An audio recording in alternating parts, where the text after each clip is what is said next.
کہنے لگا جی میری سفارش کر دیو، میں بھی حضور دی بارگاہ چ حاضری لوانی ہے۔ میں کہ پتر تو گھر جا کے پڑھ لے، اتنے بھی حاضری لگ جائے گی کہ 4000 بندہ چاہیے حاضری لوان لی۔ حضور کی بارگاہ میں تو جہاں بیٹھ کے بھی پڑھے حاضری لگ جاتی ہے، اس کے لیے کیا ساج سمر کے مجلس ہی فقط ہو تو حاضری لگتی ہے؟ یہ بھی اعلیٰ حاضری ہے، پر وہ تو واللہ وہ سن لیں گے اور فریاد کو پہنچیں گے ہم۔ بس اتنا تو ہو، کوئی فریاد کرے دل سے، تو بات تو دل سے کر۔ آپ کی جب کامل وابستگی حضور سے ہو جائے گی نا، تو یہ غربتوں کا ڈر، یہ پریشانیاں، یہ آزمائشیں، ایک جگہ رونا نہیں رویا حضرت بلال نے کبھی اپنی غریبی کا، ایک جگہ پریشان نہیں ہوئے کبھی حضرت سلمان فارسی کے میں پردیسی ہوں، ایک جگہ بھی کبھی جناب صہیب رومی کو تکلیف نہیں ہوئی۔ کیوں بلا؟ اس لیے کہ حضور کی محبت ایسی دوا ہے جو ہر بیماری سے شفا عطا کر دیتی۔ احد کے میدان میں کافروں نے ایک چال چلی تھی، ان کو پتا تھا کہ کون سی بات مسلمانوں کو زیادہ پریشان کر سکتی ہے۔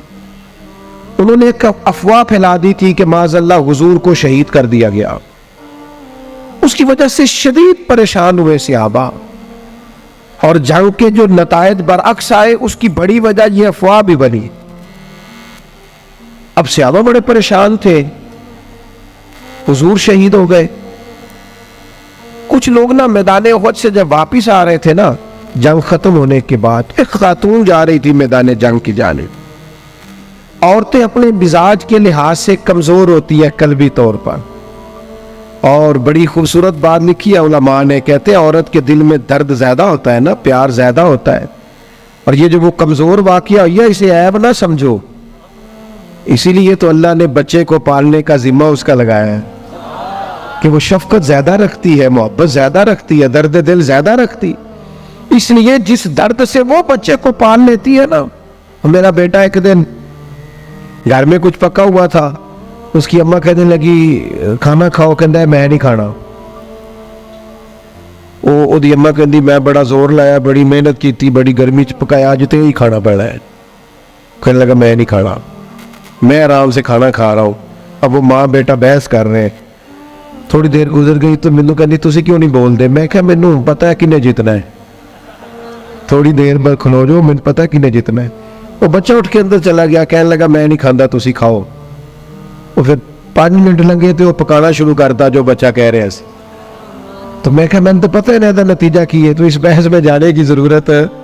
اس لیے کہ ماں اولاد کے سامنے ہمیشہ ہی ہار جاتی ہے، وہ اولاد کے سامنے جیت سکتی وہ نہیں جیت سکتی نا۔ شفقت ایسی ہے، عورتیں مزاج کے لحاظ سے اللہ تعالیٰ نے نرمی دی ہوتی، اس کو عیب نہ جانا جائے، یہ اللہ تعالیٰ نے انہیں ودیت کی ہے چیز۔ تو خاتون جا رہی ہے میدان احد کی جانب، وہاں سے صحابہ آ رہے، تو خاتون پوچھتی ہے صحابہ سے حضور کا کیا حال ہے؟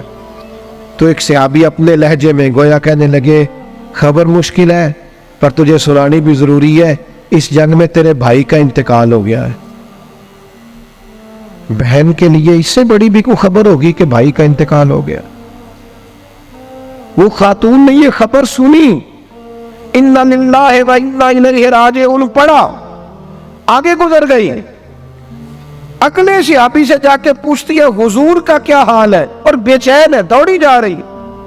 یہ میری بات کو سمجھے آپ، کسی ایک جگہ جب آپ کی محبت کا غلبہ ہوتا ہے تو پھر بعض غم لگتے ہی نہیں، آپ کی کیفیت ہی اور ہوتی ہے زندگی گزارنے میں۔ آگے بڑھی، ایک اور صحابی ملے، ان سے پوچھتی ہے حضور کا کیا حال ہے، تو کہنے لگے میرے پاس تیرے لیے ایک بڑی سخت خبر ہے،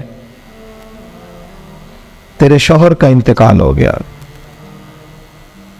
اس نے تھوڑی دیر کے لیے خاموشی اختیار کی، اللہ کی رضا پہ راضی رہنے کے کلمات ادا کی اور آگے بڑھی۔ ایک اور شخص سے سوال، یہ ذرا سوچتے جانا، یہ خبریں اگر اچانک ملیں، بھائی چلا گیا ہے، باپ چلا گیا ہے، اس کو سوچنا، اپنے اوپر طاری کرنا، خدا نہ کرے ایسا ہو، پر جب خبر ملے تو کیفیات کیا ہوتی ہیں۔ وہ خاتون آگے بڑھی تو ایک شخص اور ملا، پوچھتی ہے ذرا بتاؤ نا حضور کا کیا حال ہے۔ وہ کہنے لگے میرے پاس تیرے لیے خبر ہے کہ تیرے والد بھی اس جنگ میں شہید ہو گئے۔ بیٹیوں کا تو میکا ہی باپ سے ہوتا ہے، ماں سے ہوتا ہے. والد چلے گئے، تھوڑی دیر کے لیے گردن جھکی، کلمات ادا کی، اور پھر پوچھتی ہے صحابی سے، والد چلے گئے، بھائی چلے گئے، شوہر چلے گئے، مجھے بتاؤ کہ میرے نبی پاک کا کیا حال ہے؟ وہ صحابی کہنے لگے الحمدللہ میں زیارت کر کے آیا ہوں، رسول پاک بالکل ٹھیک ہے.